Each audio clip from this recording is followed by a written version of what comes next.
Hello friends, welcome back to my channel vital induction.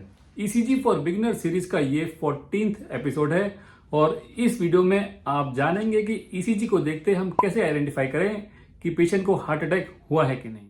Heart attack को identify करने के लिए तीन चीज होते हैं। पहला तो क्लिनिकल सिम्टम, दूसरा ईसीजी चेंजेस और तीसरा ब्लड इन्वेस्टिगेशन। अगर किसी को सडनली बहुत ही मैसिव रेट्रोस्टर्नल पेन, मतलब एकदम छाती के सेंटर में अगर दर्द हो रहा है, सांस लेने में उसको तकलीफ हो रही है, उसको घुटन सा महसूस हो रहा है, प्लस ये दर्द अगर उसके जबड़े के नीचे जा रहा है या बाएं तरफ के कंधे पे जा रहा है, आपको ये सोच लेना चाहिए कि हो सकता है कुछ सीरियस हो रहा हो। हार्ट में तीन मेजर आर्टरी होती है, राइट साइड की एक और लेफ्ट साइड में दो। राइट साइड की आर्टरी को राइट कोरोनरी आर्टरी बोलते हैं। लेफ्ट कोरोनरी आर्टरी फिर दो मेजर ब्रांच में डिवाइड हो जाती है। एक को लेफ्ट एंटीरियर डिसेंडिंग ब्रांच मतलब एलएडी बोलते हैं और दूसरे को बोलते हैं लेफ्ट सर्कमफ्लेक्स आर्टरी। मेजर ये तीन ही आर्टरी है जिसमें ब्लॉकेज होने से पेशेंट को सिम्टम आते हैं।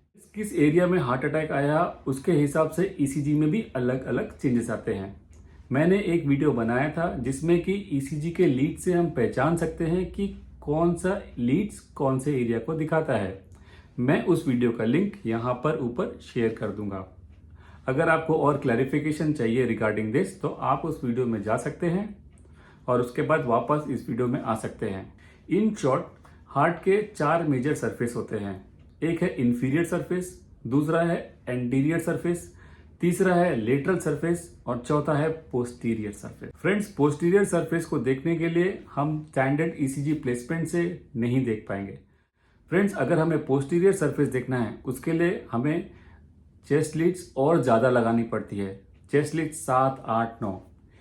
स्टैंडर्ड प्रैक्टिस में हम इतने चेस्ट लीड्स नहीं लगाते, तो पोस्टीरियर सरफेस हमें ईसीजी में नहीं दिखता।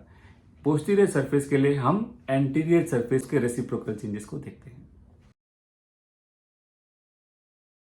फ्रेंड्स, ईसीजी को देखते ही अगर आपको आइडेंटिफाई करना है कि एमआई कहाँ पे हुआ है तो आप अपने माइंड में आप ये सोचें कि आप हार्ट के सरफेसेस को देख रहे हैं। आप हार्ट के लेटरल सरफेस को देख रहे हैं, इंफीरियर सरफेस को देख रहे हैं और एंटीरियर सरफेस को देख रहे हैं। लेटरल सरफेस को देखने के लिए आप माइंड में सोचें कि आपको लीड 1, AVL, V5 और V6 पर ध्यान देना है एक साथ। इंफीरियर सरफेस को देखने के लिए आपको अपने माइंड में जिन लीडों का ध्यान देना है वो है 2, 3 और AVF। एंटेरोसेप्टल सरफेस को देखने के लिए आपको लीड्स देखने हैं V1, V2, V3 और V4। फ्रेंड्स, जो चेंजेस हैं वो ये 5 चेंजेस हैं और ये 5 चेंजेस अलग अलग सरफेस में आ सकते हैं। इंफीरियर वॉल में एमआई है तो ये 5 चेंजेस आपको इंफीरियर वॉल एमआई के लीड्स में मिलेंगे। सिमिलरली अगर एंटीरियर वॉल में एमआई है या हार्ट अटैक है तो यही 5 चेंजेस आपको जो लीड्स एंटीरियर वॉल को दिखा रहे हैं उसमें मिलेंगे। और सेम लागू होता है लेटरल वॉल एमआई पे या लेटरल वॉल के हार्ट अटैक पे। ये 5 चेंजेस क्या है? फ्रेंड्स, जैसे ही पेशेंट को इस्कीमिया होता है तो उसके ईसीजी में जो सबसे पहले जो चेंज आता है वो होता है peaked T wave. Friends, hospital setup में तो पीक्ड टी वेव नोटिस कर लेते हैं हम लोग, लेकिन अगर आउट ऑफ द हॉस्पिटल किसी को एमआई आया है, किसी को चेस्ट पेन हुआ है और वो जब तक हॉस्पिटल पहुंचेगा उसके ईसीजी में पीक्ड टी वेव आना बहुत ही लेस लाइकली है। तो पहला चेंज जो उसको मिलेगा वो होगा टी वेव इन्वर्शन, मतलब अभी इस्कीमिया शुरू ही हुआ है, अर्ली इस्कीमिया है। टी वेव इन्वर्शन के बाद जो दूसरा चेंज उसको मिलेगा वो होगा एसटी डिप्रेशन। अगर पेशेंट हॉस्पिटल में आया और उसके ईसीजी में एसटी डिप्रेशन है, इसका मतलब टी वेव पीक हो चुका है, टी वेव इन्वर्शन हो चुका है, अब एसटी डिप्रेशन हो गया है। थर्ड चेंज मिलता है वो है एसटी डिप्रेशन के बाद एसटी एलिवेशन। इसका मतलब जो इम्पेंडिंग इस्कीमिया था वो इन्फाक्शन की तरफ बढ़ चुका है। इस्कीमिया मतलब लो ब्लड सप्लाई, इन्फाक्शन मतलब नो ब्लड सप्लाई। जो चौथा चेंज जो ईसीजी में दिखता है वो होता है जब ट्रांसम्यूरल इन्फाक्शन, मतलब थ्रू आउट द मसल्स अगर ब्लड सप्लाई पूरी तरह से बंद हो चुकी है, उसमें स्कारिंग होने लग जाती है, तो उसमें मिल जाता है significant Q wave. Significant Q wave क्या होता है इसके ऊपर भी मैंने एक वीडियो बनाया था, उसका लिंक मैं यहाँ पे आपके लिए शेयर कर देता हूँ। तो जो फिफ्थ चेंज आपको देखना है वो है reciprocal changes in the opposite surface.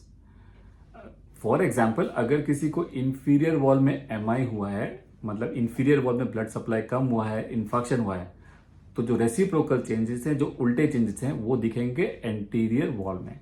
मतलब अगर किसी को आपने देखा कि लीड 2, 3 एवीएफ में सिग्निफिकेंट क्यू वेव बन गया है या उसके ईसीजी में एसटी एलिवेशन आ गया है, तो आप अगर अपना नज़र वहाँ से घुमा के देखेंगे एंटीरियर लीड्स में, तो उसमें आपको मिलेगा कि पेशेंट में आर वेव प्रोमिनेंट है और एसटी डिप्रेशन है।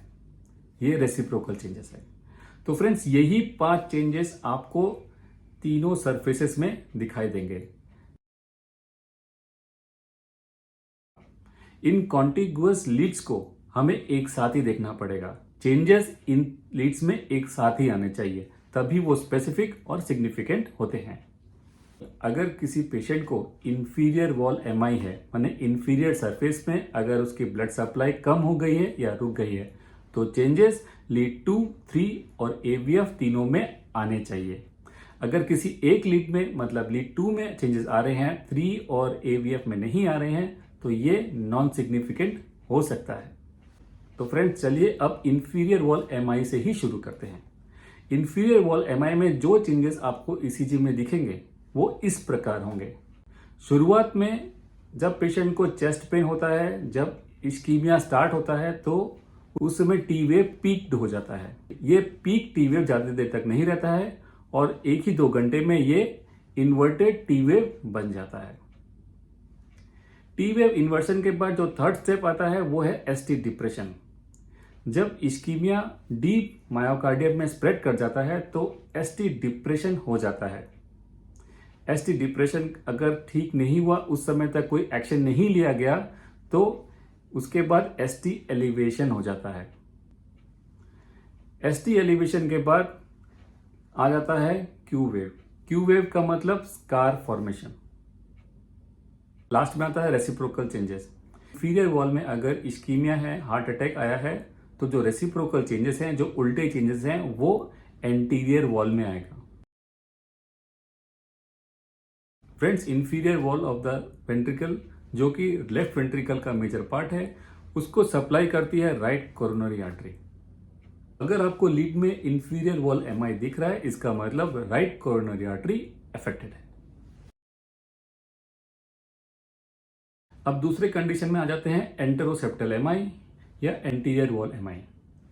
एंटेरोसेप्टल एमआई या एंटीरियर वॉल एमआई में इनिशियली आपको जो चेंजेस मिलेंगे वो मिलेंगे lead V1, V2, V3, V4। Inferior wall MI की तरह एंटीरियर वॉल एमआई में भी जो सबसे पहले चेंजेस होगा वो होगा पीक्ड टी वेव। ये टी वेव 2 घंटे में इन्वर्ट हो जाएगा। V1, V2, V3, V4 में एसटी डिप्रेशन। एसटी डिप्रेशन के बाद इन्हीं लीड्स में आपको फिर मिलेगा एसटी एलिवेशन। इसके लास्ट में मिलेगा क्यू वेव फॉर्मेशन। जो reciprocal change anterior wall MI में होते हैं वो होते हैं इंफीरियर वॉल में। मतलब जो लीड आपकी इंफीरियर वॉल को दिखाती है उसमें रेसिप्रोकल चेंजेस आपको मिलेंगे। हमने एंटीरियर वॉल और इंफीरियर वॉल एमआई का चेंजेस देख लिया। इसी पैटर्न में हम लेटरल वॉल एमआई को भी देखते हैं। क्या क्या ईसीजी के चेंजेस आपको लेटरल वॉल एमआई होने पर दिखेंगे। सबसे पहले जो चेंजेस आएगा, जो कि अर्ली इस्कीमिया का साइन है, वो है again peaked T wave followed by T wave inversion. उसके बाद जब इस्कीमिया प्रोग्रेस करता है तो मिलेगा अगेन आपको एसटी डिप्रेशन। सेम इसमें मिलेगा, वो होगा एसटी एलिवेशन। इन्फेक्शन होने के बाद जब ट्रांसम्यूरल स्कार बन जाएगा, जो कि आपको दिखेगा प्रोमिनेंट या सिग्निफिकेंट क्यू वेव से। फ्रेंड्स, अब पोस्टीरियर वॉल एमआई पे आ जाते हैं। फ्रेंड्स, पोस्टीरियर वॉल एमआई अकेले नहीं दिखता, आइसोलेटेड नहीं दिखता, जैसे कि इंफीरियर वॉल, लेटरल वॉल या एंटीरियर वॉल दिखता है। पोस्टीरियर वॉल एमआई इनफैक्ट या तो इंफीरियर वॉल एमआई के साथ आपको मिलेगा या लेटरल वॉल एमआई के साथ आपको मिलेगा। वो इसलिए क्योंकि posterior wall right coronary artery या लेफ्ट सर्कमफ्लेक्स आर्टरी से सप्लाई होती है। और ऐसे कंडीशन में पेशेंट को, क्योंकि पोस्टीरियर वॉल के ऊपर कोई ईसीजी लीड हम लगा के देख नहीं सकते, तो हमें पोस्टीरियर वॉल एमआई की वजह से जो रेसिप्रोकल चेंजेस एंटीरियर वॉल में होते हैं उस पर ध्यान देना पड़ता है। और अगर पोस्टीरियर वॉल में एमआई प्रोग्रेस कर रहा है, बढ़ रहा है, तो वो हम पहचानेंगे। जो ये आर वेव प्रोमिनेंट होता है अर्ली स्टेज में, वो धीरे धीरे आर वेव का प्रोग्रेशन कम हो जाता है और एस वेव प्रोमिनेंट हो जाता है।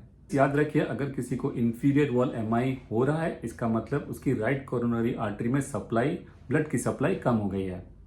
और अगर किसी को एंटीरियर वॉल या लेटरल वॉल एमआई हो रहा है, ईसीजी में आपको दिख रहा है, इसका मतलब उसके लेफ्ट कोरोनरी आर्टरी की सप्लाई कम हो गई है। लेफ्ट कोरोनरी आर्टरी में भी अगर हम आए, अगर किसी को स्पेसिफिकली सिर्फ एंटीरियर वॉल मिल रहा है या तो एंटेरोसेप्टल मिल रहा है, आइदर V1 V2 और V1 V2 V3 V4 अगर सारे लीड में मिल रहा है, तो इसका मतलब उसकी लेफ्ट एंटीरियर डिसेंडिंग आर्टरी में सप्लाई कम हुई है। अगर पेशेंट की ईसीजी चेंजेस सिर्फ लीड 1, AVL, V5, V6 में है, जो कि lateral wall of the heart को देखते हैं, इसका मतलब पेशेंट का जो आर्टरी इफेक्ट हुआ है वो है left circumflex artery. Friends, ECG देख के हम आसानी से आइडेंटिफाई कर सकते हैं कि कौन सी आर्टरी इफेक्ट हुई है। फ्रेंड्स, आज के वीडियो में बस इतना ही। आई होप आपको मेरा ये वीडियो पसंद आया होगा। फ्रेंड्स, इस वीडियो को देख के आप 3 इंपॉर्टेंट चीज आइडेंटिफाई कर लोगे। पहला, पेशेंट को हार्ट अटैक आया है कि नहीं, उसको इस्कीमिया या इन्फाक्शन है कि नहीं। दूसरा, पेशेंट के कौन से सरफेस में हार्ट अटैक आया है, कौन से सरफेस में ये अटैक हुआ है या इस्कीमिया हुआ है, ये भी आप आइडेंटिफाई कर लोगे। और तीसरा, आप ये दोनों देख के ये जान जाओगे कि कौन सी आर्टरी पेशेंट की अफेक्टेड है। अगर आपको मेरा ये वीडियो रियली अच्छा लगा तो प्लीज़ लाइक करें। अगर आप नए हैं मेरे चैनल में तो प्लीज़ सब्सक्राइब करें। मैं ऐसे ही इंटरेस्टिंग और यूजफुल वीडियो लाता रहता हूं। फ्रेंड्स, बने रहिए मेरे साथ। मिलते हैं मेरे नेक्स्ट वीडियो में। तब तक के लिए बाय।